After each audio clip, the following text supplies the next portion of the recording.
Okay, guys, today we're going to just do more practice on our factoring trinomials. I'm just going to do a quick review of a couple of the problems from the last assignment. Some of you struggled a little bit with the signs, and that's okay.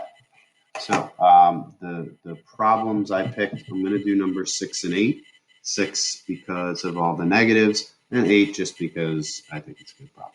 All right, so I'm going to walk you through this as I'm doing it. So I have the steps over here on the left. So first you want to, even before you do step 1, you just want to find out what A, B, and C are. So A is the number always with the x squared.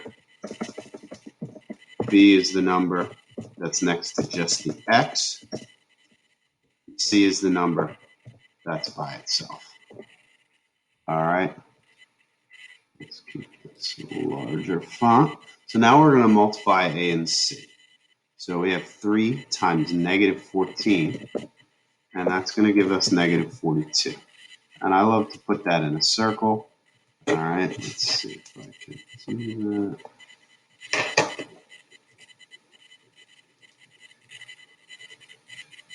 Bam.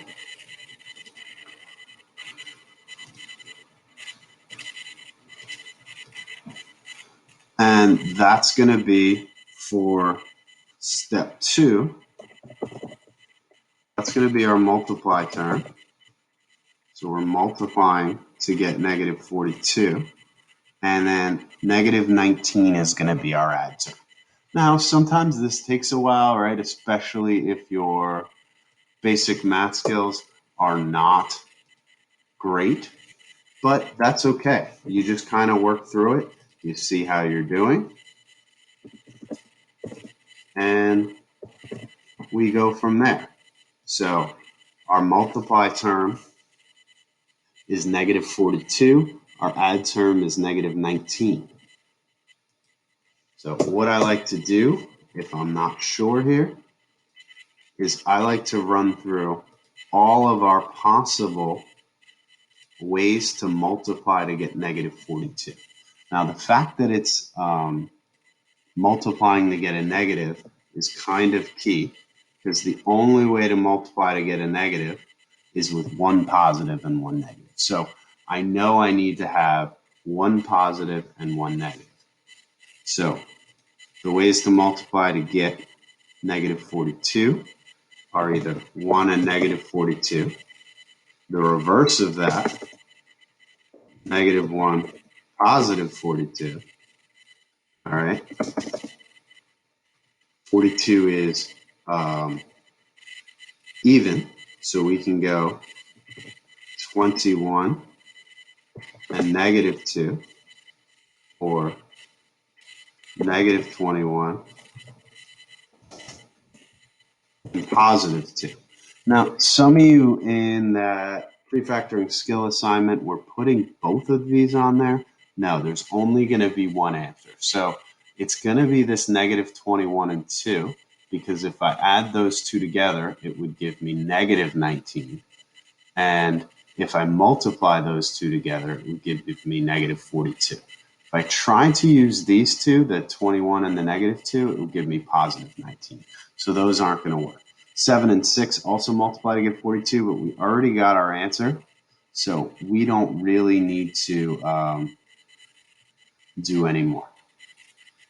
So let's underline that. All right. So that's our other step.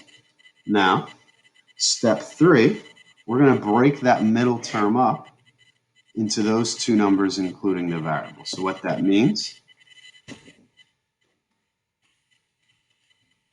annoying that it changes back. So that's 3x squared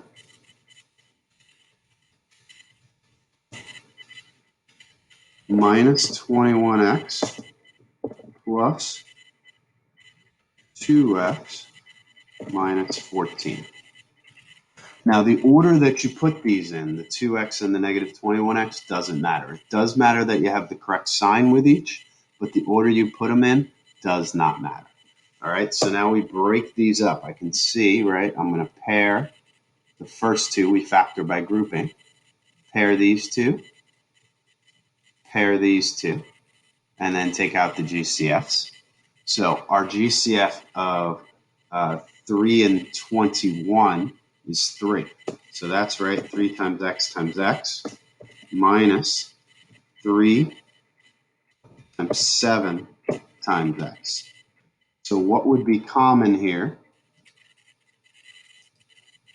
is a 3.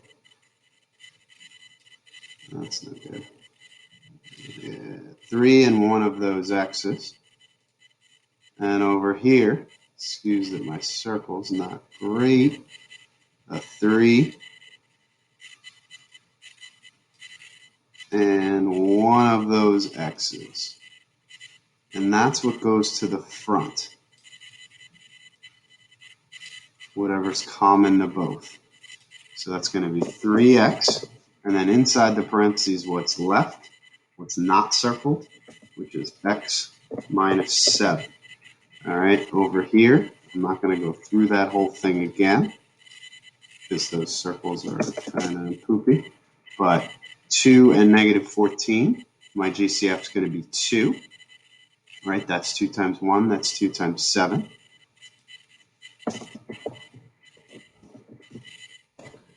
And you're left again with x minus 7. If you don't get the same thing in the parentheses, you did something wrong.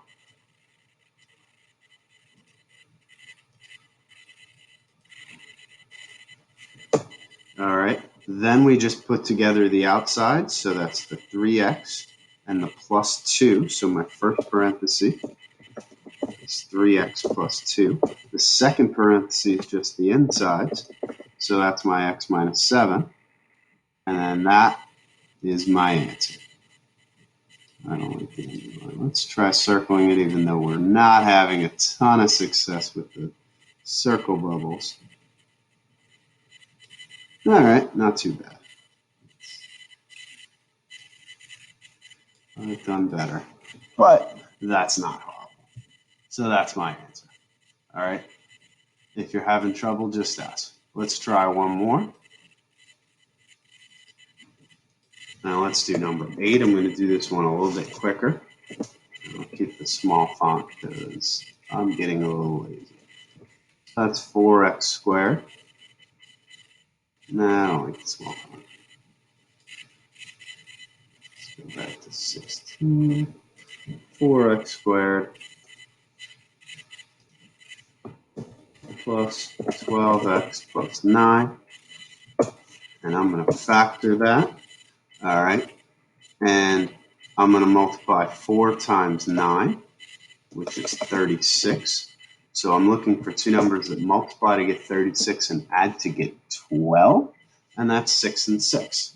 So then I'm going to break up my middle term into 6x and 6x. And then I factor by grouping. 4x squared and 6x has a GCF of 2x. I'm left with 2x plus 3. 6x plus 9 has a GCF of 3. I'm left with 2x plus 3.